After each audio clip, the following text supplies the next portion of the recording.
इस ट्रैक्टर के अंदर ये देख सकते हो आप 3 सिलेंडर का जो ये इंजन लगा हुआ है, इसके अंदर जिप टेक्नोलॉजी का प्रयोग किया है। ये देखो आप, तो ये भी काफ़ी अच्छा है। किसान भाइयों, आज हमारे साथ महिंद्रा का यूवो 275 TUPP मॉडल है। इस ट्रैक्टर के अंदर जिप इंजन का प्रयोग किया गया है और ये 39 हॉर्स पावर सेगमेंट में बहुत ही द बेस्ट ट्रैक्टर है।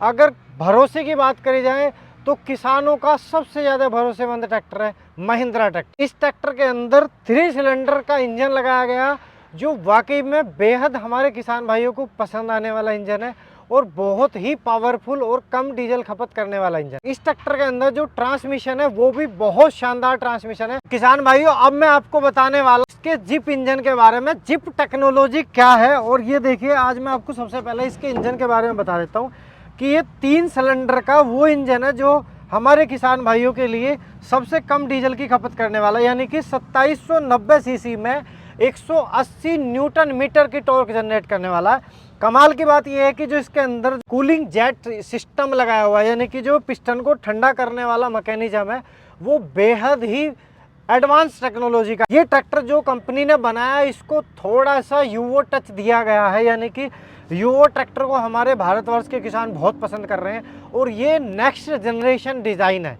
अगर इसके डिज़ाइन की बात करूं तो मैंने आपको इसके इंजन के बारे में बताया, 25% बैकअप टॉर्क के साथ ये बहुत ही शानदार इंजन है। अगर इस ट्रैक्टर के डिज़ाइन की बात करूं तो ये जो डिज़ाइन है, इसे एक एरोडायनेमिक डिज़ाइन भी कहा जाता है। जब हमारे किसान भाइयों का ट्रैक्टर ओस में चलता है, बरसात में चलता है, तो यहाँ कुछ मिट्टी के कण, जो धूल के कण रुके हुए होते हैं अदर ट्रैक्टर में, वो इसके ऊपर नहीं रुकते हैं। और दूसरे ट्रैक्टरों में क्या होता है, जहाँ एरोडायनेमिक डिज़ाइन नहीं होता है, वहाँ वो धूल के कण ओस में चिपक जाते हैं और जंग लग जाता है। तो यहाँ जंग की जो है बिल्कुल छुट्टी कर दी गई है। इसका जो चलाने का जो ओरा है वो कैसा है, तो एक बार बैठ कर देख लेते हैं। और इसके बैठने का मैकेनिज्म की बात करें, यानी कि सीटिंग अरेंजमेंट बहुत ही शानदार है। वहीं डबल एक्टिंग पावर स्टीयरिंग के साथ ये ट्रैक्टर है।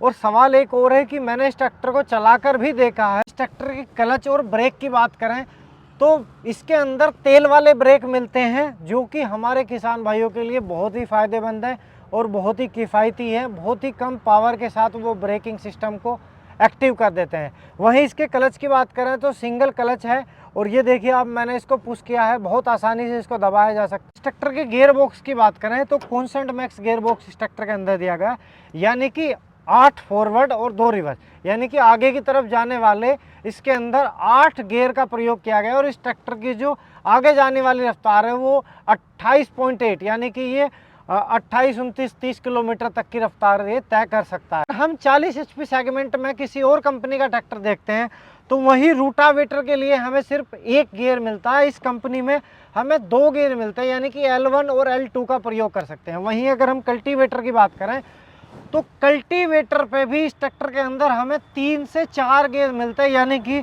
हम H1 में भी चला सकते हैं, हम L3 में भी चला सकते हैं, L4 में भी चला सकते हैं। कमाल की बात एक और है कि ट्रैक्टर को जो कंफर्टेबल है, यानी कि ट्रैक्टर के ऊपर जो बैठने का सीटिंग अरेंजमेंट है वो वाकई में लाभदायक है और आरामदायक। मैंने इसको रोटावेटर पे चलाया, आप देख रहे हैं पिक्चर के माध्यम से।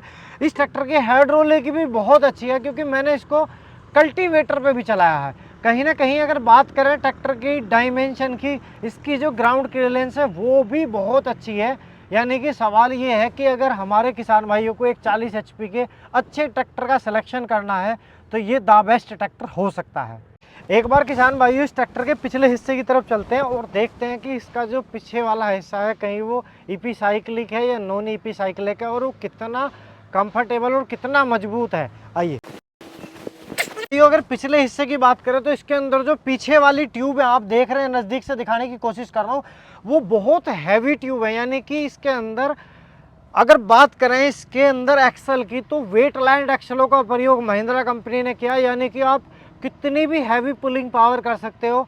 यानी कि इसके ऊपर अगर आप ट्रॉली चलाते हो तो भी ये जो है बहुत ही कारगर महसूस हो। अगर इसके हाइड्रोलिक मैकेनिज्म की बात करें तो मैंने इस ट्रैक्टर को कल्टीवेटर पे भी चलाया, और किसान भाइयों हाई टेक, यानी कि महिंद्रा की बहुत ही प्रसिद्ध और पुरानी हाइड्रोलिक है जो आज तक किसान भाइयों के काम में आ रही है। उसी हाइड्रोलिक का प्रयोग महिंद्रा कंपनी ने यहाँ किया है। एक बार अगर इस ट्रैक्टर के डिज़ाइन की बात करें तो एक बार मैं आपको सामने से दिखाने की कोशिश करूंगा, आ जाओ। इस ट्रैक्टर के डिज़ाइन की बात करें तो कहीं ना कहीं महिंद्रा कंपनी का जो ये ट्रैक्टर है इसको यूवो टच देने की कोशिश करी गई, यानी कि जो इसकी फ्रंट की लाइटें हैं वो बहुत ही किसान भाइयों के लिए फ़ायदेमंद है। दूसरी बात, ये एरोडाइनमिक डिज़ाइन है। एरोडाइनमिक डिज़ाइन का फ़ायदा हमारे किसान भाइयों को कब मिलता है, जब बरसात और धूल में हमारे किसान भाई ट्रैक्टर को खेत में चलाते हैं तो कुछ धूल के कण ट्रैक्टर के ऊपर रुक जाते हैं। एरोडाइनमिक डिज़ाइन में वो जब ट्रैक्टर स्टार्ट होता है या चलता है तो वो नीचे की तरफ चले जाते हैं, जबकि दूसरी कंपनियों के ट्रैक्टर के ऊपर वो धूल ओस में चिपक जाती है और वहाँ जंग लग जाता है। तो कहीं ना कहीं महिंद्रा ने जो एडवांस टेक्नोलॉजी और स्मार्ट ट्रैक्टर बनाने की कोशिश करी है, ये वाकई में 39 HP में हमारे किसानों के लिए बहुत ही फ़ायदेमंद ट्रैक्टर होगा। डबल एक्टिंग पावर स्टीयरिंग है, हाईटेक हाइड्रोलिक है और कल्टीवेशन की बहुत अच्छी परफॉर्मेंस है इस ट्रैक्टर की। मैंने इसको चलाया है, इसकी टर्निंग बहुत अच्छी है। ये ट्रैक्टर ज़मीन से इसकी हाइट बहुत अच्छी है। अगर हमारे कोई भी भारतवर्ष के किसान भाई इस ट्रैक्टर को देखते हैं और इस ट्रैक्टर का डेमो लेंगे तो अवश्य ही उनको ये ट्रैक्टर ज़रूर पसंद आएगा। तो धन्यवाद, नमस्कार किसान भाइयों।